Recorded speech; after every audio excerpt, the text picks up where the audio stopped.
pessoal, tudo bem? Estamos aqui hoje com o Paulo Silvestre, um convidado muito especial. O Paulo é mestre e doutorando em tecnologias da inteligência e design digital, reconhecido como LinkedIn Top Voice e Creator e também jornalista. Paulo, é ótimo tê-lo conosco. Seja bem-vindo. Obrigado pelo convite. Muito bom. Obrigada, Paulo. Temos também a presença hoje do Axel Werner, nosso sócio aqui da Kimball, que vai compartilhar convite, né? E participar dessa mesa tão valiosa, vamos dizer assim. Muito bom. Muito bom. Paulo, para a gente contextualizar, você pode nos falar por que o tema de tecnologia e IA está tão presente assim no seu dia a dia? Como você iniciou com isso? É curioso porque a gente acha que a inteligência artificial é um negócio que está acontecendo agora, que é recente, mas as pesquisas de inteligência artificial já têm 70 anos, né? As pessoas não têm a menor ideia disso. Mas, verdade seja dita, depois de que o ChatGPT foi lançado há 20 meses, né, o pessoal descobriu essa tecnologia como se fosse uma coisa totalmente nova, né? E as empresas se viram quase que obrigadas a embarcar nisso daí. Com criação de novos produtos, alteração dos seus modelos de negócios, dos seus modelos de produção. E isso naturalmente exige mudanças no perfil das equipes, no perfil dos gestores, né? Só que tudo isso é muito rápido, né? A gente pode pensar que, ok, sempre vieram novas tecnologias que promoveram mudanças junto ao mercado profissional, mas essas mudanças elas aconteciam ao longo de décadas. Então as pessoas tinham tempo de se adaptar àquilo com tranquilidade, absorver as mudanças, e de repente, com a inteligência artificial, é tudo muito rápido, mesmo porque a tecnologia, a cada 6 meses, ela ganha um novo ciclo que faz o anterior parecer obsoleto já. O que eu observo hoje, né, nas empresas, muitas vezes, é quase um desespero no sentido de como que a gente se posiciona diante disso, qual é a maneira que nós podemos, enfim, tirar proveito dessa tecnologia, quais são as questões éticas que a gente precisa prestar atenção e como que as nossas equipes se encaixam nisso, né? E como é muito rápido, a verdade é que nós temos muito mais perguntas do que respostas. Tem muita gente aí se movimentando, alguém fazendo talvez um pouco melhor, outros estão fazendo não tão bem, mas todo mundo aí tentando se encaixar nessa realidade, não? Então o tema extremamente quente, mas que é determinante, porque não é um hype, não é uma moda, não é uma tecnologia que, apesar de ser ainda muito recente, essa última rodada dela, não, ela veio para ficar e está transformando tudo, realmente é disruptiva. Paulo, e quais são os elementos chaves que as empresas elas precisam para que elas se adaptem, elas se preparem para essa nova tecnologia? O que elas precisam ter assim como base para que elas possam, vamos dizer assim, aproveitar e se transformar através da tecnologia e da inteligência artificial? Eu acho que, em primeiro lugar, precisa entender que a inteligência artificial, por mais que ela seja alguma coisa realmente disruptiva, ela não altera fundamentalmente o seu negócio. Sim. Então, seja lá o que você faça, você continua fazendo aquilo. O que as empresas elas precisam entender, portanto, é como... em primeiro lugar, elas precisam entender o que é a inteligência artificial. Eu sempre digo que está tudo muito mistificado aí, da qual o pessoal acha que é uma coisa meio mágica. Não tem mágica nenhuma ali, né? Aquilo é uma tecnologia extremamente incrível, mas continua sendo uma tecnologia que vai trazer muitos insights para os negócios, mas a decisão continua sendo das pessoas. Então, eu acho que, em primeiro lugar, as empresas precisam encarar a inteligência artificial como o que ela realmente é. Não é uma coisa mágica, não é uma coisa que vai fazer nada sozinho, né? Quem continua fazendo são as pessoas. A inteligência artificial é um apoio, é um assistente extremamente eficiente para isso. Em segundo lugar, a partir do momento em que você entende o que é essa tecnologia, você precisa olhar, e aí cada caso realmente é um caso, observar de todo esse arcabouço tecnológico que é impressionante. Nós temos hoje aproximadamente 10 mil produtos já no mercado com algum tipo de inteligência artificial generativa, o que é uma loucura, pensar que isso tem 20 meses. Né? Identificar o que existe no mercado que efetivamente vai trazer um benefício. Né? O ChatGPT aí, que é a grande estrela dessa tecnologia, ele é uma plataforma de uso geral. É quase um oráculo. Não? E ele, de certa forma, ele pode ser usado por todo mundo justamente por essa característica generalista dele. Mas talvez ele não seja a ferramenta mais adequada para uma necessidade específica. Perfeito. Então, a questão é identificar o que é, entender o que é essa tecnologia e, uma vez compreendida, saber que isso não é uma coisa mágica, não identificar quais são as plataformas que estão disponíveis para ajustar as necessidades de cada negócio específico, porque cada negócio é diferente do outro. Né? Você acha que, você falou aqui que as empresas continuam fazendo o negócio que elas fazem, Sim. certo? Mas qual é a mudança no mindset organizacional necessária à absorção dessa tecnologia? Existe uma necessidade de mudança da forma de pensar da organização? Ou você acha que isso é mais adaptativo, vamos dizer assim? Você vai recebendo a informação e Sim. vai mudando aos poucos. Eu acho que é mais adaptativo do que ruptivo. Né? A gente pode encarar a inteligência artificial da seguinte maneira. Imagine que você contrata um analista incrivelmente eficiente para o seu negócio, que vai agilizar profundamente, seja lá o que você faz, que vai trazer insights que nunca ninguém tinha pensado naquilo, que tem uma capacidade absurda, sobre-humana, de analisar um volume de dados colossal. Se isso fosse uma pessoa, seria um super profissional que melhoraria o produto e o produto continuaria sendo o mesmo. É exatamente isso que é a inteligência artificial. É um super hiper assistente com capacidades sobre-humanas. Sim. Né? Mas assim, depende, eu acho que aí, até respondendo a sua pergunta, eu acho que o que nós precisamos fazer, no caso, principalmente no nível da gestão, entender como incorporar isso daí, porque é uma coisa nova, né? Nunca existiu esse super profissional, como incorporar esse elemento dentro do modelo de produção. Né? Utilizando esse exemplo mesmo, é muito interessante, porque você falou do analista, né? Então você vai ter um analista lá que daqui a pouco está sabendo bem mais que o seu chefe, certo? Então, eu acredito que deve ter uma mudança de mindset necessária para, principalmente, o nível de liderança. Porque o analista, de fato, vai existir esse analista humano que vai captar essas habilidades da inteligência artificial e vai começar a desafiar a própria organização de baixo para cima. Você não acredita que isso precisa ser trabalhado pelas hierarquias da empresa? Então, essa é uma excelente pergunta. Não?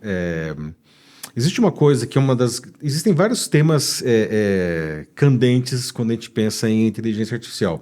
E um deles é o que a gente chama de agenciamento moral. A inteligência artificial, ela promove mudanças na sociedade pelo simples fato de ela existir. Então, quando você implanta, você faz coisas mais rápidas, coisas melhores, e muitas vezes ela erra também. Tá? Ela é um agente social, mas ela não é, pelo menos não ainda, e eu acredito que por um bom tempo não será, ela não é um agente moral, no sentido de que ela não toma decisões efetivamente autônomas. Ela sempre responde a uma provocação de seres humanos. Sim. Tá? Da mesma forma, para o bem e para o mal, ela não pode ser responsabilizada pelo resultado do que ela traz. Por isso, eu acho que não faz sentido, não deveria, né? Eu acho que se um gestor está com esse medo, ele precisa repensar. Não faz sentido um gestor achar que a inteligência artificial pode desafiar a escala hierárquica, porque por mais informação que ela tenha, ela não tem efetivamente autonomia e ela não tem iniciativa, que são características humanas. Ok, as empresas aí, OpenAI, Google, Mistral e todas as outras, esses grandes desenvolvedores, eles buscam o santo grau da inteligência artificial, que a gente chama de inteligência artificial geral. Sim. Que aí sim seria uma IA com capacidade de tomar essas decisões. Né? Ela seria efetivamente um agente moral. Isso não existe ainda. Aliás, tem pesquisadores muito bons que dizem que isso jamais vai existir. Não chegaremos lá. Então, como isso não existe esse risco, tá? de um desafio. Por mais informação que ela tenha, por mais que ela tenha essa capacidade absolutamente sobre-humana de sugerir insights, ela só faz isso sendo provocada. Sim. Mas isso é interessante, né? Porque tem todo esse questionamento. A inteligência artificial vai substituir a inteligência humana? Então, pelo que você está dizendo, A princípio, No nível atual da tecnologia, nós Não estamos dá, muito longe disso. Não? Ela é uma ferramenta que, aliás, até o próprio termo ferramenta talvez não se aplique, não? Porque ferramenta é uma coisa tipo um martelo, não? Que você, Assistente, talvez. ela é um incrível assistente, né? Uma tecnologia disruptiva que ela amplia a capacidade humana. Ela não vai agir sozinha, né? Você pode dizer, mas tem uma IA numa linha de produção que pode decidir qual peça que está boa ou está errada, mas ela mas só faz depende isso. de um comando, né? E ela foi treinada para Exato. isso, né? Mas E a gente vê que existem vieses, né? Depende do que Os você... vieses justamente um outro dos pontos importantes que a gente tem que discutir na inteligência artificial. Por quê? Quais os outros riscos também, pegando essa... Até os vieses. Por quê? Tá. O viés, uma das características, como eu falei, a gente precisa entender o que é a inteligência artificial antes de nós efetivamente usarmos, não? O que é um viés? O viés é quando primeiramente, qual a diferença da inteligência artificial para um programa convencional de computador? Né? Perfeito. Um programa convencional, o desenvolvedor, lá o programador, ele fala, se acontecer isso, você faz isso, se acontecer isso, você faz isso, se acontecer, você faz isso. Se não acontecer nada disso, você não faz nada. Tem uma relação de causa e efeito. Sempre, isso é um programa convencional de computador. A inteligência artificial, todos os diferentes tipos de inteligência artificial, eles não funcionam dessa maneira. Eles são treinados com algumas habilidades, como eu estava falando de uma linha de produção. Sei lá, vamos supor que tem uma linha de produção de fabricação de canecas. Então, um ser humano, se estiver passando um monte de caneca, ele é capaz de olhar e decidir, bom, elas não são rigorosamente iguais. Às vezes vai ter alguma arestinha e um ser humano ele decide se aquilo é aceitável ou não. Sim. Um programa de computador convencional ele não consegue tomar essa decisão. Um programa de inteligência artificial ele consegue tomar a decisão porque ele foi treinado para saber o que é uma caneca boa o suficiente. Então, se passa ali uma caneca que está fora do padrão, ele toma uma decisão efetivamente, fala, essa caneca não está boa. Isso não está programado ali, mesmo porque o defeito pode estar em qualquer lugar da caneca. Então, não tem como você programar isso adequadamente. Isso é uma inteligência artificial, é um programa, né, de computador que é capaz de tomar decisões. Então, isso é importante a gente entender. Tá? Agora, a questão dos vieses é o seguinte, outra característica da inteligência artificial é que essas plataformas, elas aprendem, elas vão se refinando com o uso. Né? Vamos supor que, de novo no exemplo da caneca, né? A máquina ela rejeita uma caneca e aí o operador fala, não, essa caneca ela tá boa. sim. E aí a máquina ela observa que então ela cometeu um erro e da próxima vez que aparecer uma caneca com aquele mesmo problema, ela fala, não, isso aqui tá bom. Porque me disseram que está bom, ela aprendeu isso. Né? Agora, isso daí é um negócio que é super interessante, só que pode trazer problemas. Porque se o operador ele tem um viés, a máquina aprende o viés. Sim. Né? O exemplo clássico de viés aqui que te usa, enfim, se vê na literatura, são sistemas de recrutamento, sistemas de RH. Então vamos supor que uma empresa ela abre uma vaga, então tem lá as características, job description, o que se espera do candidato, e 1.000 pessoas se inscrevem para aquilo, mandam um currículo ou se aplicam pelo LinkedIn. Um recrutador ele não consegue ler 1.000 currículos, mas a IA lê todos eles. Pode dar 1 milhão de currículos, ela vai ler todos. Não?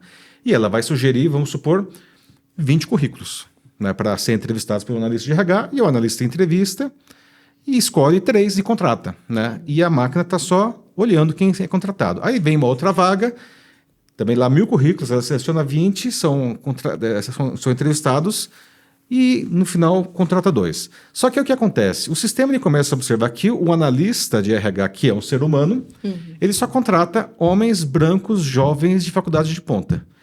Na 5ª vaga que a IA sugere, adivinha só o que vai acontecer? Ela só vai sugerir homens brancos jovens de faculdade de ponta. Porque ela aprendeu que, se essa empresa só contrata isso, por que eu vou oferecer pessoas, candidatos que são mulheres, que são negros, ou que são mais velhos? Não vai ser contratado mesmo. Então, veja, ele desenvolveu um viés. Exato. né? Isso é interessante, é um viés né, da inteligência Axel? artificial. Até para o trabalho de search. né? Porque esse viés é o viés, vamos dizer assim, que ela consegue captar. Mas tem outros vieses que são culturais, Sim. são hierárquicos, que provavelmente só num estágio mais avançado você vai conseguir evitar através da inteligência artificial ou corroborar, como você falou aqui. Mas eu queria voltar a um assunto, o seguinte... a inteligência artificial é democrática, certo? Todos podem acessar a inteligência artificial, então ela empodera qualquer um que fizer uso daquilo. Sim. E você não acredita que isso, mais cedo ou mais tarde, vai questionar as estruturas organizacionais existentes? Porque, vamos pensar o seguinte, um analista humano, né, ele se empodera da inteligência artificial e daqui a pouco tempo ele está questionando o seu gerente, ou seu chefe, certo? Uhum. E eu penso o seguinte, as organizações não precisam se preparar para isso, porque se elas interromperem esse processo, elas vão sofrer por não ter acesso a essa diversidade, vamos dizer assim, de opiniões e de ideias. Como é que você vê esse assunto especificamente? Essa é uma excelente pergunta, né? Uma pessoa no nível abaixo na hierarquia, teoricamente, ele sempre pôde questionar um gerente, um supervisor, um diretor, né? Tudo bem, você pode até argumentar, não vai questionar porque ele cara é o chefe, né? E isso continua existindo até agora, né? Agora, concordo com o seu ponto. A partir do momento em que essa pessoa que está abaixo, ela consegue se empoderar e conseguir ter mais ideias mais criativas, mais rapidamente, mais eficientemente, por causa da inteligência artificial, isso pode gerar até algum tipo de conflito. Né? Porque aquela pessoa, né, ele pode começar a falar, poxa vida, mas esse sujeito que está à minha frente, ele está me atrapalhando. Perfeito. Né? É por esse ponto que, assim, pode ser que toda a concepção de organização, como a gente vê hoje, ela vai precisar sofrer uma alteração para absorver isso, de certa forma. Porque não é especificamente aquela pessoa mais alta no nível hierárquico que se apodera mais da inteligência, dos benefícios da inteligência artificial. Como, aliás, qualquer tecnologia, né? Não necessariamente. Né? Uhum. E eu vejo isso e o outro aspecto seria o seguinte, quando você falou aqui da caneca, né? Então, o que hoje uma liderança na operação faz, né? Ela incentiva a pessoa a sempre melhorar no seu trabalho, certo? Então, você tem aqueles métodos de melhoria contínua, os métodos de engajamento, aprendizado, para que você sempre melhore na sua atividade. Uma inteligência artificial aplicada à produção, ela já otimiza esse processo produtivo ao seu máximo. Sim. Né? Então, qual o papel do líder no negócio desse? Se a pessoa vai obedecer basicamente às ordens, às diretrizes da inteligência artificial na operação, né?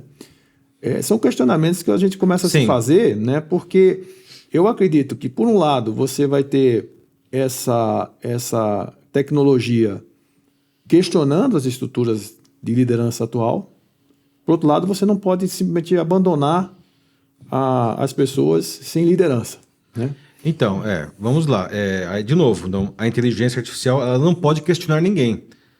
Ela é uma máquina que é capaz até de tomar decisões. Sim. Ela consegue ver coisas que ninguém consegue ver, até mesmo porque ela não trabalha com amostragem, ela trabalha com 100% do universo, seja lá o que for, dos dados, né?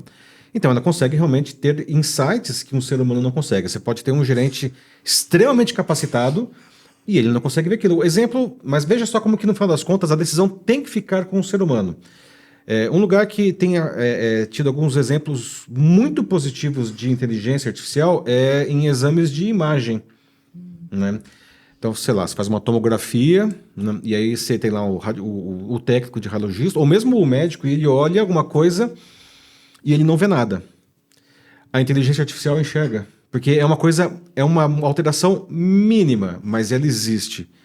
Mas no final das contas, e aí ela avisa, olha só, peraí, tem aqui, né, temos um problema aqui, possível tumor. Né? Quem vai decidir se realmente é um tumor tem que ser o médico. A inteligência artificial ela não está ameaçando o médico, ela está empoderando o médico. O médico ele continua sendo, aí no caso, né, a esfera decisória. Eu vi, inclusive, alguns casos muito interessantes recentemente de médicos que eles colocavam, eles estavam com dúvidas sobre diagnósticos, né? Então eles colocavam todos os sintomas, né, que um paciente apresentava, né, detalhadamente, e a inteligência artificial falava, olha, por base nisso, eu concluo, né, que esse paciente ele pode ter tal doença por causa disso, por causa disso, por causa disso. Veja, ela fez uma sugestão. Quem vai acatar aquilo ou não é o médico. Perfeito. Né? Isso pode ser aplicado a qualquer segmento do mercado. Né? Até numa questão administrativa, assim, a inteligência artificial ela pode trazer insights que o gestor não vê. Mas aí, pegando a sua pergunta, né, quais são as mudanças na estrutura da empresa, não? Eu acho que os gestores... Antes de concluir a resposta, pegar aqui uma coisa curiosa. Né? Às vezes, por exemplo, a questão do choque de gerações. Não? Por exemplo, tem pessoas que se sentem desconfortáveis de ter abaixo delas uma pessoa com mais idade, com mais experiência, pelo simples fato de que essa pessoa tem mais experiência de vida. Não? E vice-versa. Tem pessoas que se sentem desconfortáveis de serem lideradas por uma pessoa mais jovem, porque acham que pelo simples fato de ser mais jovem, ele é menos competente do que ela. E as empresas têm que resolver essa questão, porque o fato de o sujeito ser mais jovem e estar numa posição de liderança, ele é o líder. Né? Então isso tem que ser resolvido. O que nós trazemos agora com a inteligência artificial é mais ou menos a mesma coisa. Agora você tem uma máquina que ela, entre aspas, bem entre aspas, sabe mais do que o gerente, mas o gerente não pode se sentir ameaçado por aquilo. Perfeito. Entendeu? Então, isso é uma mudança de comportamento. Isso. Né? Eu acredito que aí você pode transformar um pouco o papel dele. Sim. Certo? Então, por exemplo, se você hoje, sem inteligência artificial, você lidera 5 pessoas, você vai conseguir liderar talvez 10, 15. Sim. Certo? Com essa ferramenta que é o seu assistente de potência. Talvez uma parte do tempo que ele utilizava para o gerenciamento, ele vai usar para a estratégia. Né? Essa que é a ideia. Conhecimento. É por isso que eu digo, né? é uma tecnologia que vai empoderar a pessoa em seja lá o que ela faça. É curioso que, veja só, né, a gente acha, outro dos grandes cismas com a IA é: vou perder o meu emprego. Eu ia te perguntar isso. Você falou de ameaça, Sim. né? Que não ameaça profissões como médico, e sim empodera. Então, e no oposto. É curioso, não? Que assim, o caso dos exames de imagem, não? Você pode dizer, a IA faz sozinho o negócio, não? E nos Estados Unidos isso está sendo bastante usado e, curiosamente, aumentaram os técnicos de radiologia no mercado. Porque, no final das contas, a IA, ela vê o que o técnico não vê, mas quem decide tem que ser o técnico. Então, agora você tem mais pessoas fazendo exames de imagem e você precisa ter um técnico de radiologia. O que precisa ter é a capacitação desse público. Exatamente. Poder... Então, assim, quem decide tem que ser o ser humano. Isso é uma coisa que a gente não pode perder de mente. Quem decide é o ser humano. Agora, não vamos dourar a pílula. Tem muita gente que já perdeu o emprego e muita gente vai perder o emprego. Sim. Quem que está perdendo o emprego? Quem já se comporta como um robô. Entendi. Né? Assim, se você se comporta como uma máquina, a máquina faz o seu trabalho melhor. Sim. Perfeito. Sim. É simples assim.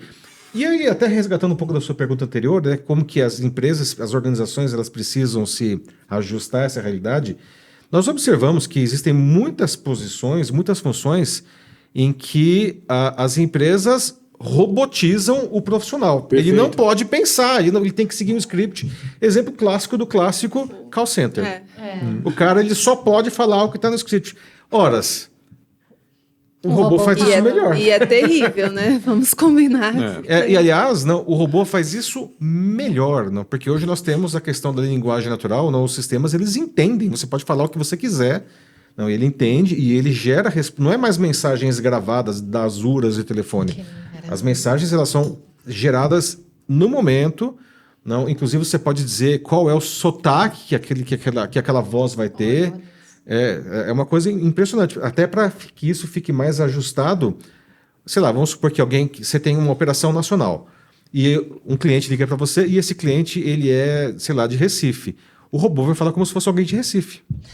Vai regionalizar. Você é de Recife? Eu sou de Recife. Então pronto. Sou eu. Então pronto. Agora, Paulo, é interessante o que você falou, que isso também se aplica aos outros níveis hierárquicos. Né? A gente está falando da operação, mas existem gerentes robôs também. Certo? Então, existem líderes robôs, robotizados. E eu acho que a gente fala assim, conversa sobre as corporações, mas no passado, né, a corporação guiava a sua carreira. Então você ir atrás daquilo que ela dizia que você tinha que fazer para você assumir determinada posição. E eu acho que com as tecnologias modernas você tem que mudar completamente a sua posição, você tem que se empoderar dessa carreira e você tem que ver qual o papel que você vai exercer na organização. Isso é uma transformação grande para o ser humano, não acha? Para aquela pessoa que não nasceu assim, não foi criada para uma geração jovem, é mais fácil. Pois é, isso é um baita de um desafio, né? No mercado há mais tempo, né? Então, as pessoas se cristalizavam em posições, elas começavam a trabalhar como assistente naquela posição e sair da empresa como presidente fazendo o trabalho do mesmo jeito. Sim. E realmente não dá mais, né? Não dá mais porque a mudança ela é constante. Sim. Como eu falei, a gente tem 20 meses aí de ChatGPT. O ChatGPT no começo ele era uma coisa, você fala, nossa, que velho aquele ChatGPT do começo, não? Que tem 20 meses de idade. Ele era muito diferente. E vai ser daqui para frente. É uma coisa exponencial, não? Isso é um problema para os RHs da vida aí, não, de como manter os diferentes níveis hierárquicos, porque isso vale para absolutamente todo mundo, do analista ao CEO. Todo mundo tem que se adaptar a um cenário de transformação tecnológica constante. Estava até num evento do Gartner em março, e tinha lá um alemão falando nós vamos ter a IA, na verdade, a provocação foi bem essa. A IA vai ter um assento no board da empresa? Né? E aí? E ele falou que espero que não, por favor. Agora, porque a IA, de novo, a IA não pode decidir, não, mas a IA certamente estará no board auxiliando todos aqueles conselheiros. Agora, o conselheiro tem que saber tirar proveito disso. Exato. Como em todas as frentes, né? Como em todas as frentes. Então, isso é uma transformação muito grande.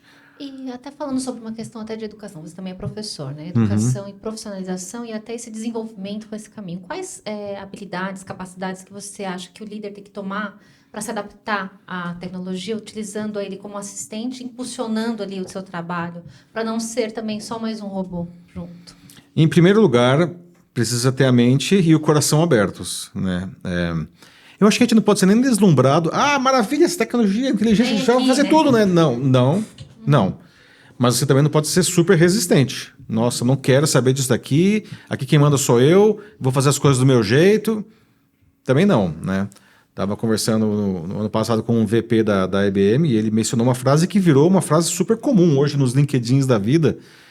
Quem vai substituir o seu trabalho não é a inteligência artificial. Quem vai substituir o seu trabalho é outra pessoa que usa a inteligência artificial. Exatamente. Fato.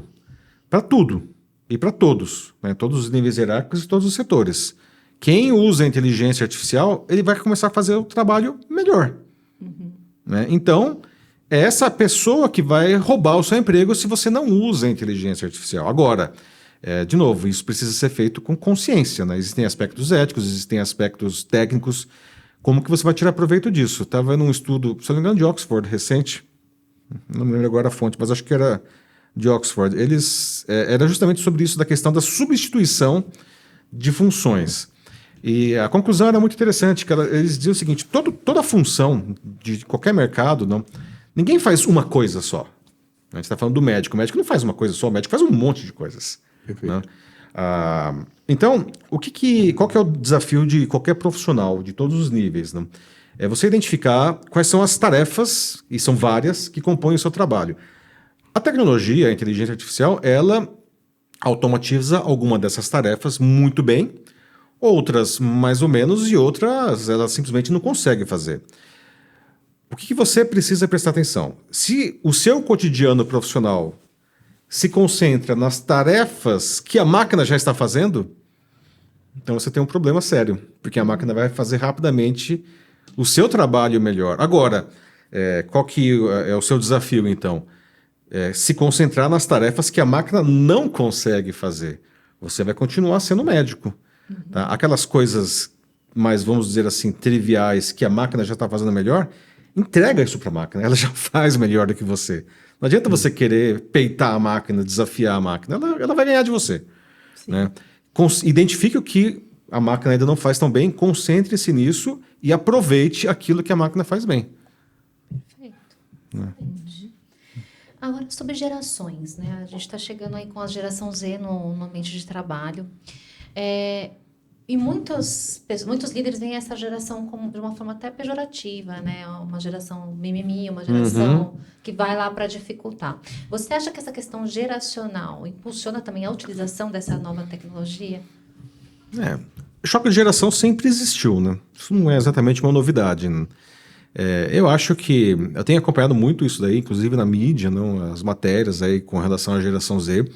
Eu acho que isso é muito preconceito, né? Quem tá falando isso daí precisa descer um pouco do pedestal, né? E olhar para a geração Z que está chegando no mercado, já chegou no mercado, né? Já está, inclusive, começando a assumir posições de liderança, né? Sim. E entender que essas pessoas pensam diferente, claro que pensam diferente, eles são de outra geração. E eles têm deficiências, como nós todos temos e tivemos no começo das nossas carreiras, mas eles trazem pontos de vista muito interessantes. Então eu acho que se tem mimimi aí, na verdade, é justamente dessas pessoas que criticam a geração Z. Tá? São diferenças geracionais, né? E o fato é que essa geração, né, daqui a pouco eles estão no topo da cadeia de consumo. São eles que vão mandar. O mundo vai acabar se adaptando às características dessa geração. Tá? Então, eu acho que fazer assumir essa posição de resistência e de críticas vazias acaba não sendo construtivo para ninguém. E a gente deve fazer o contrário, né? Porque essas pessoas estão aí, né? E elas vão trabalhar conosco, nós temos que aprender a construir com essas pessoas, né? Perfeito. Até aí uma pergunta também, até voltando um pouco, a gente teve vários marcos de tecnologia, né, durante a história. Você disse aqui que a inteligência artificial também não é nada novo. A gente teve um hype do momento, uns anos atrás, do metaverso, por exemplo, mas algo que também a gente não ouve mais tanto, né? Até a Meta, que mudou para a Meta e não ficou. Você acha que com a inteligência artificial vai ser diferente? Porque hoje a gente vê um susto, né? Que ainda é recente. Mas você acha que isso vai ser mais normalizado ou as pessoas vão se adaptar? Eu acho que já é totalmente diferente, né? Como você falou, o metaverso foi um hype. É um hype, é isso aí. Né?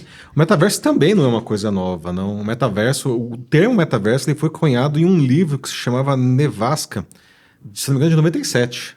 Né? E nós temos metaverso rodando aí desde a primeira plataforma de metaverso consolidada, e que aliás existe até hoje, apesar de hoje ela estar muito mais baixa do que já foi, é o Second Life, que é de 2003. Tem mais de 20 anos já. Né?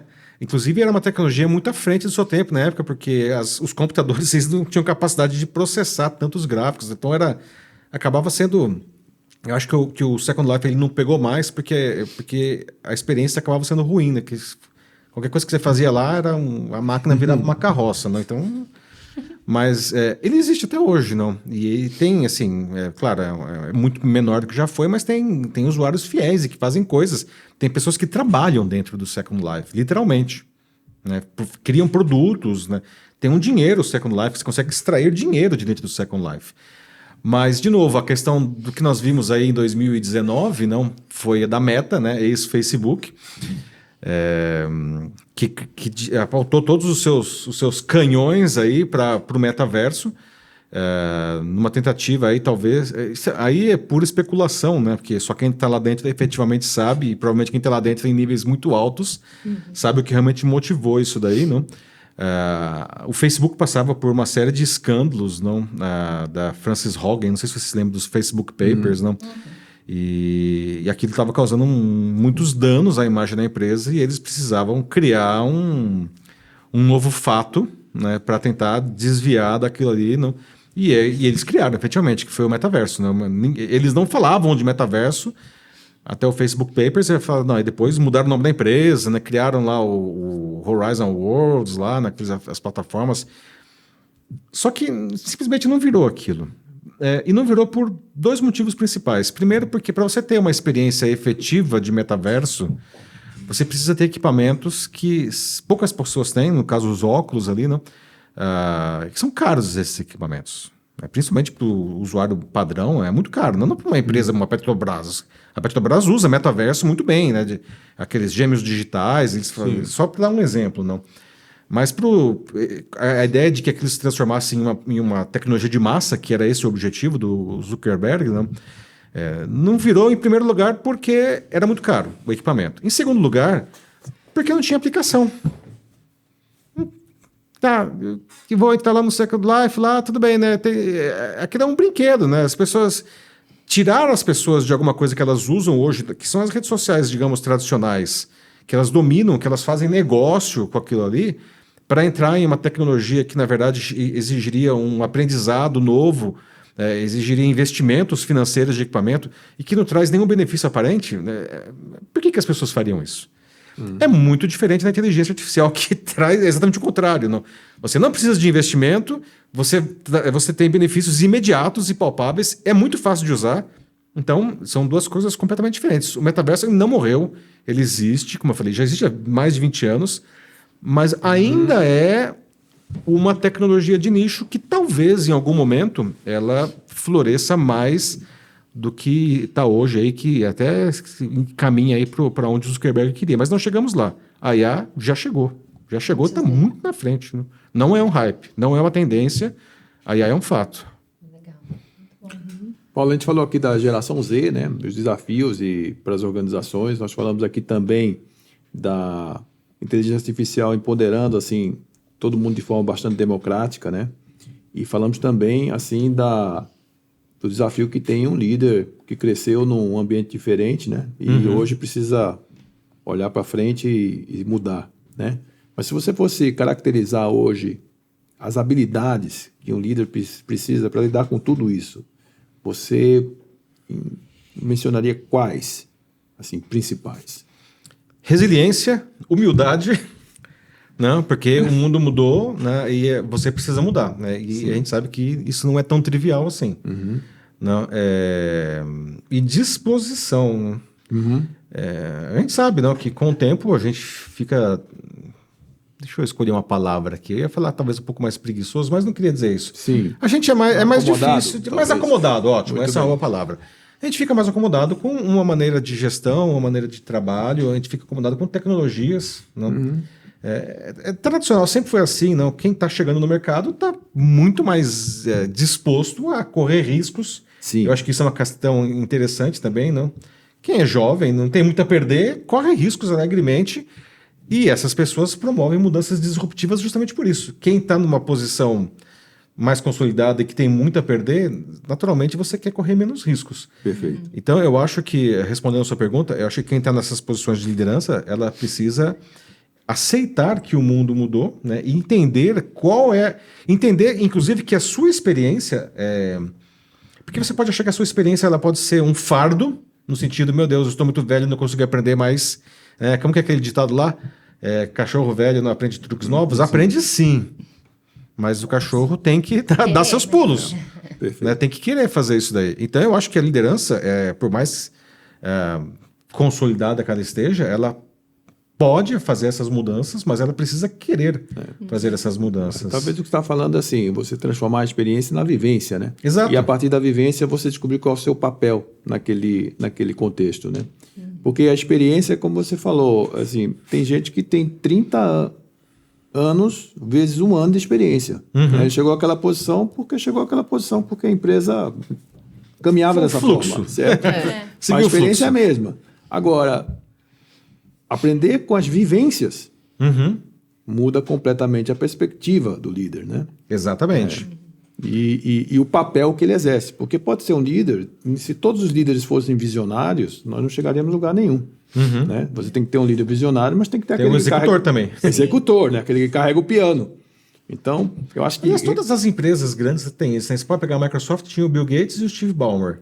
Sim. Né? Você tem, sei lá, a Apple tem o Steve Jobs e o Wozniak. Né? E por aí vai, tantas outras, não? E hoje tem uma série de outros papéis complementares, né? Porque eu acho que se tornam mais importantes no momento que a parte operacional ela não tem mais tanta, ou tem menos importância.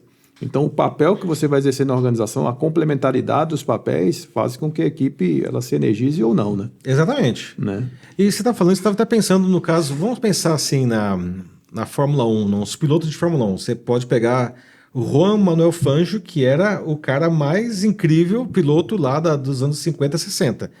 Ele dirigiu um carro que parece um kart hoje, né? Não, o kart hoje é muito melhor, né? Mas ele era o melhor piloto do mundo, né?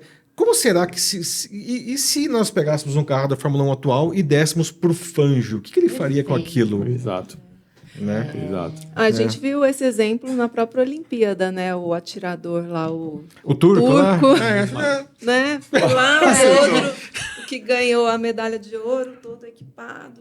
Parecia o Robocop e o cara lá chegou. Às vezes, com um equipamento melhor, essas pessoas com alta capacidade fazem. Isso.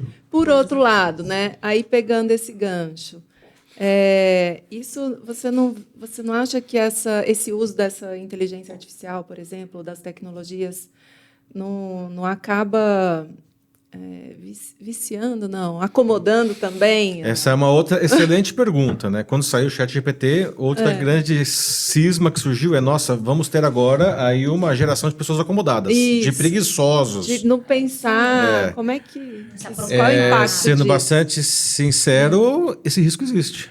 Né? Porque se uma máquina aparentemente ela é capaz de fazer o seu trabalho, né? Tipo, para que eu vou pensar? Não?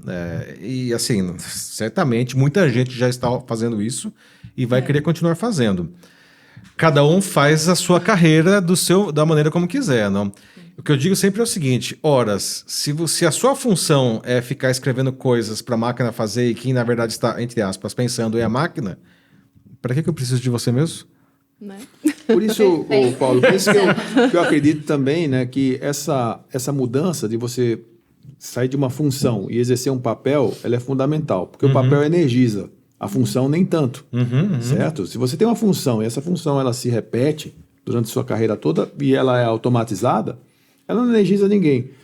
Se você se reconhece dentro de um papel dentro da organização, a coisa ela está sempre valorizada. No momento que você precisa daquela pessoa, é como num time de futebol, né? Se todo mundo atacar, não funciona. Pode fazer muito gol, mas vai tomar muito gol também. Vai levar muito gol, exatamente. Mas se você souber, agora eu estou precisando do atacante, e ele souber que o papel dele é atacante, e aquilo valoriza dentro da equipe, porque complementa os outros, eu acho que a pessoa se mantém energizada. Mas é uma forma diferente de ver as organizações, porque nós não... O papel era sempre secundário, ele aparecia, você não exercitava isso daí. Talvez a gente vai ter que exercitar mais esse ponto e menos o outro. Exatamente. Né? Não, e até pegando aí no exemplo do futebol, nós não podemos ter um time só de atacantes, assim como a gente não pode ter um time só de zagueiros. Nós precisamos ter um time com meia, lateral, goleiro, técnico, né? Cada um fazendo bem a sua tarefa. Agora, todos esses jogadores, eles podem jogar descalços ou eles podem jogar com uma chuteira. Isso. Topo de linha. Não, então, o cara ele pode ser um talento, não, mas se for um talento com a chuteira, vai ser melhor que se for um talento jogando descalço. Isso. Perfeito. Acho que Paulo, muito obrigada pela sua presença. Seus insights foram valiosos. Eu acho que todo mundo que ouviu até o final deve ter percebido. É um prazer. Agradecemos muito mesmo. Muito obrigada. E, pessoal, até a próxima.